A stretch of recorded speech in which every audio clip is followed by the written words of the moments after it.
Hey guys, this is for the Blueprint members. I just wanted to go over this with you guys today. This morning's session managed to scrape out one trade here. I had a late start, and I don't have to end early, but it's just one of those days where it's not great price action. So, and to get something on a day like today, just get out. I almost considered just not even trying because it was getting really random here, but we managed to grab a little bit of something. But what I want to do is, I haven't done this in quite a while. I know there's been some more people into the class since I did this last, which was quite a while ago. So I'm going to go over marking up your chart and how I put my levels on the chart and that sort of thing. Just in this current market where things have kind of gone all over the place and opening up. So let's take a look at that now. I'm going to make this full screen so you can see it. So this is now the June contract. This is recorded on the 15th of March. So this March contract that I traded earlier this week on Monday is expiring this weekend. So last day for it is on Friday. And one thing you'll notice here, and I can't open up a full DOM because of the connection I have on TradingView here, but if I change this to, these are all ES charts, but say if I change one to March, and this is one March chart here, okay, still got my levels on from before, and I have this one here, which is June. Doesn't matter the time frame, just look at the DOM here, and we see what we got on the June contract. You know, it's relatively healthy. There's no space in between. Go to the March, you can see it is definitely thinner. There's lots of 6, 1. You're getting space in between it. The odd time there's one. Another time. So it's definitely healthier on here. Now you see this go to 1 the odd time, but that's just from orders evaporating. And when I look at my CR chart, when they get a 1 or something, it's just an immediate flash right at once. But overall here you're seeing better numbers. Generally the volume, the rollover date, they kind of call a rollover date, is usually the Monday of the week of expiration. And most of the time volume will roll to the new month during that day, which it did. I could see it changing even on Monday morning.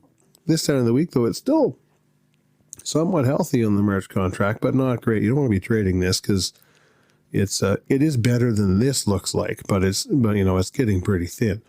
You know, like right now we got 5, 1, 3, 3, 1, 3, and so on, and down here 15, 10, 18. And when you look at the whole DOM, it's actually much thicker than that as you go. But the market right now, as we're speaking, is chopping, 5 points up and down almost instantly. So it's not a big surprise. But anyway, let's go and mark up our June contract. What I'm going to do now is just going to change this one here to an hourly also. And that's just so I can quickly reference back and forth between the two if I want to. So let's open this up. And it doesn't matter because I mark it up on this hourly. It's going to copy to everything that I have on the June contract. And I just change this back to a 2-minute. Maximize that. Stretch it back a little bit. And let's grab our horizontal line tool. First of all, we're obviously going to put it right up here because this is the most recent high in February. Okay, this number is going to be different than the number that was on the March contract. It's going to look almost the same. Once you get back far enough, it's going to look weird because it's going to be super thin, as nobody was trading it then. But it's going to look very similar shape-wise. But the thing is, the levels have changed a little bit, and now that everybody's looking at this, we want to be looking at the levels on this chart, not the last one. They're often going to wind up to be almost the same, but some will be different enough, like especially the highs and stuff. Highs and lows, you want them right on this chart. We grab a horizontal line tool, and we move it to where we see a lot of hits. Not much right here, We look around here, back and forth. Okay, we got some stuff right there. It's a few hits. That's above the market, all right, but it's worthwhile putting it on there because you never know. Put one there. This is significant here. Okay. This here is also significant. Between this and this, we can just call that 50. Okay. So worthwhile putting one there. Grab another line. What's this right here? I'm not looking at the margin, I'm just looking at the actual price on the sheet here. So here needs one. That's 41.25-ish, 41.20-ish. Put one there. Move it down further. Now we're getting to see a bunch of hits. Okay. We can call this just 4100 around there. Here, there, this, that, this here. Yeah, put it around there. Continue down. Yeah, that counts. This. Yeah, so we'll put one there, even though it's not rated at 50. I think I will put one at the 50 anyway, but that's kind of a little bit of a zone here that we might mean something to us going forward. Put one at 50 anyway because it's close there. Back this up a tad more. Here, all this. Okay, so we can call that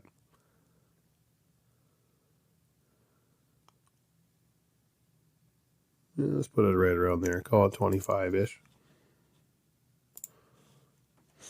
And you commonly see that right on the 20s, 20, 25, 75, 80, and then the 50s and 100s. Look over at this. See this now. This is quite, this is not going to be a fun thing to be trading. I'm glad I'm out of this. Look at that. 80, wham, 90, wham, 80.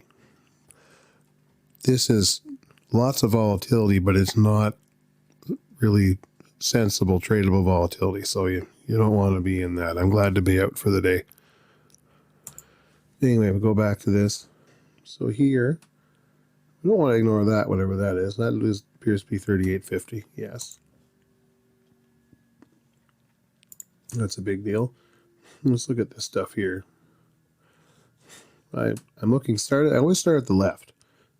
And sometimes if by the time you get to the right, if there's something that you see at the left, and then by the time you get to the right, it doesn't matter anymore, I won't bother with the line.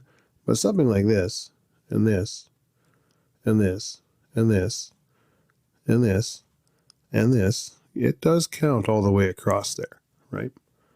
So let's call that, well, that's 39.50. That makes sense. We'll put one there.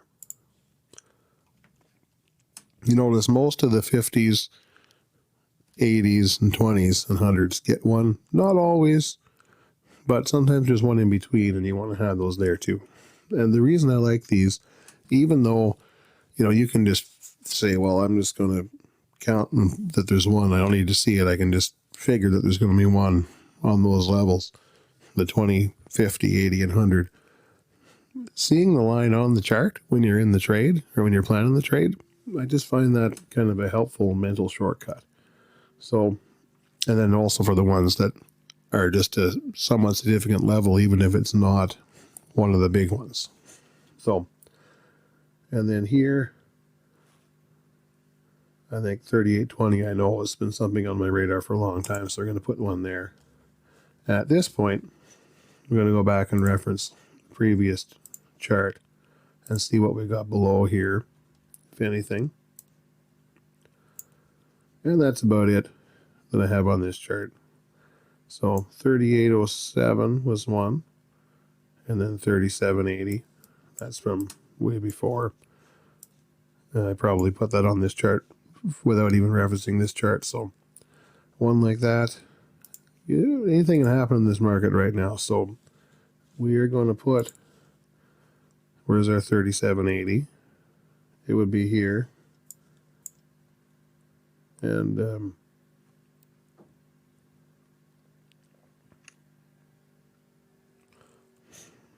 yeah, it counts. We'll put one there. 37.80. You see how it looks weird when you go back so far because nobody's trading in it. Way back here at this point, super thin. This is December, right? Look at that. So, okay, there we go. So that's plenty to deal with. So let's change this to a 2-minute chart again. Put it back on auto. Look at this for a 2-minute chart because it's whipping so much. And then we go here and we change this back to our from our March to our June. Oops. Change this back from our March to our June. Suddenly we don't have so many lines. In our current little window of what we're looking at, we only have a couple lines, right? So we'll get more like that, but that's kind of the way I like to have it. So we know that, okay, we got something coming up here, and we got something coming up here, and then we got our midline here, which doesn't really matter when it's this steep. It's not as significant, but this kind of zone here is another area we'd want to look at. So anyway, I hope that gives you a little bit of a refresher on this, guys. I've had gotten emails from people asking me how I do this again, even though I have shown it before. It's never a bad thing to review, and at current price levels kind of makes it a bit more relevant too, I think. So anyway, hope that helps you guys. Thanks so much for being here, and have a fantastic day and fantastic week. And we'll see you back here again soon.